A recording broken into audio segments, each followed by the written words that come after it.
Saya Nal Rifandi dari kelas 11 TPTL 1, nomor absen 5.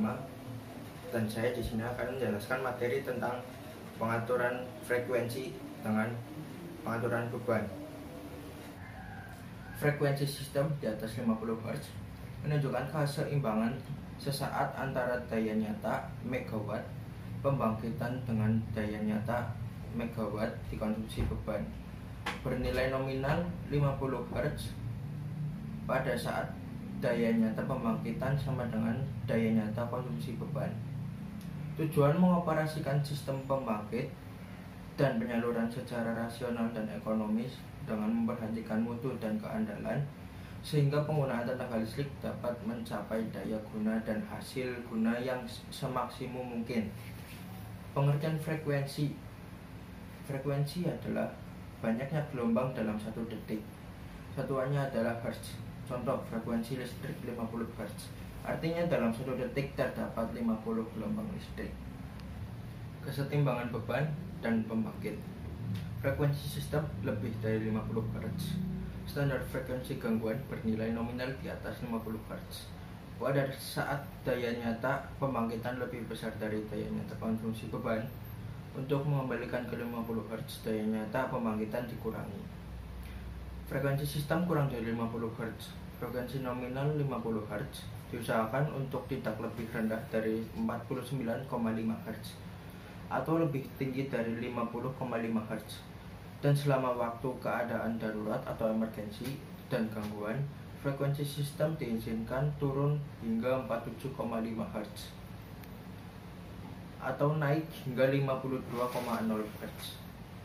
Sebelum unit pembangkit diizinkan keluar dari operasi, bernilai nominal di bawah 50 Hz pada saat daya nyata pembangkitan lebih kecil dari daya nyata konsumsi beban.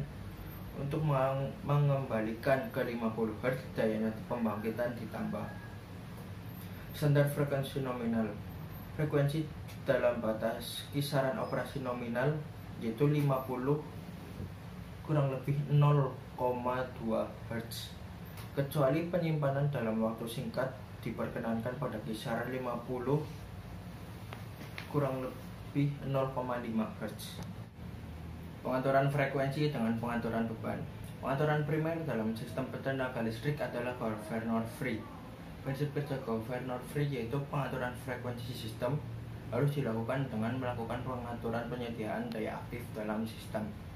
Prinsip dasarnya adalah menyeimbangkan daya nyata atau watt keluaran pembangkit dengan daya nyata yang dikonsumsi pemanfaat tenaga listrik atau beban, yaitu dengan 3 cara. Yang pertama, menambah atau mengurangi daya nyata keluaran daya pembangkit sesuai perubahan konsumsi sama dengan load follower.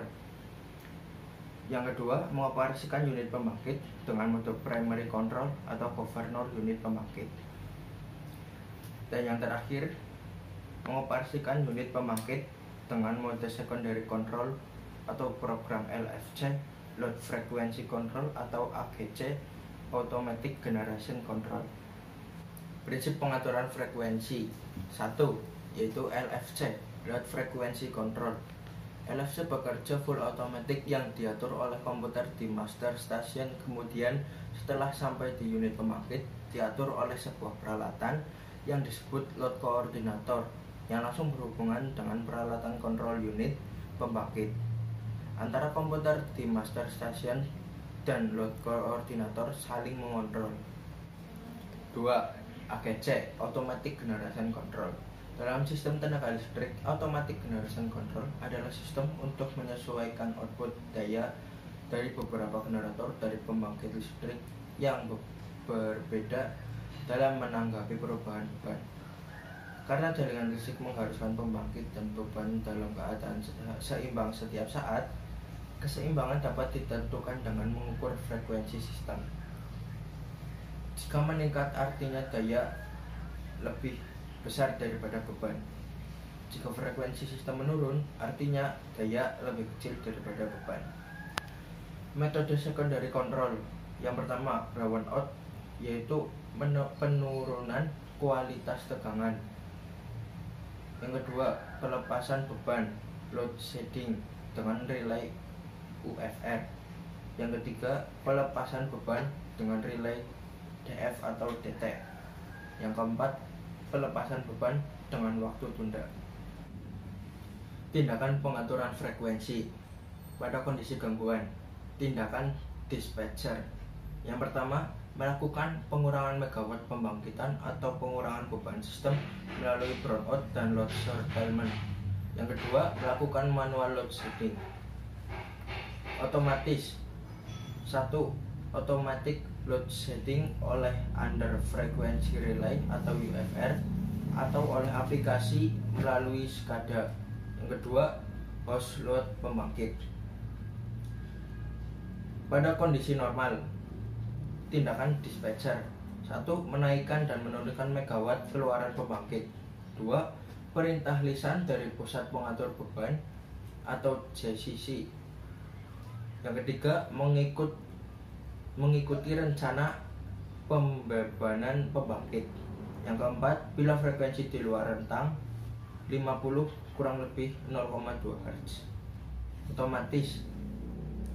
Yang pertama yaitu pengaturan primer atau governor free adanya di pembangkit. Yang kedua, pengaturan sekunder LFC dan AGC adanya di sistem. Ya, baik, demikian yang dapat saya sampaikan. Apabila terdapat kata-kata yang kurang berkenan, mohon dimaafkan sebesar-besarnya. Terima kasih. Wassalamualaikum warahmatullahi wabarakatuh.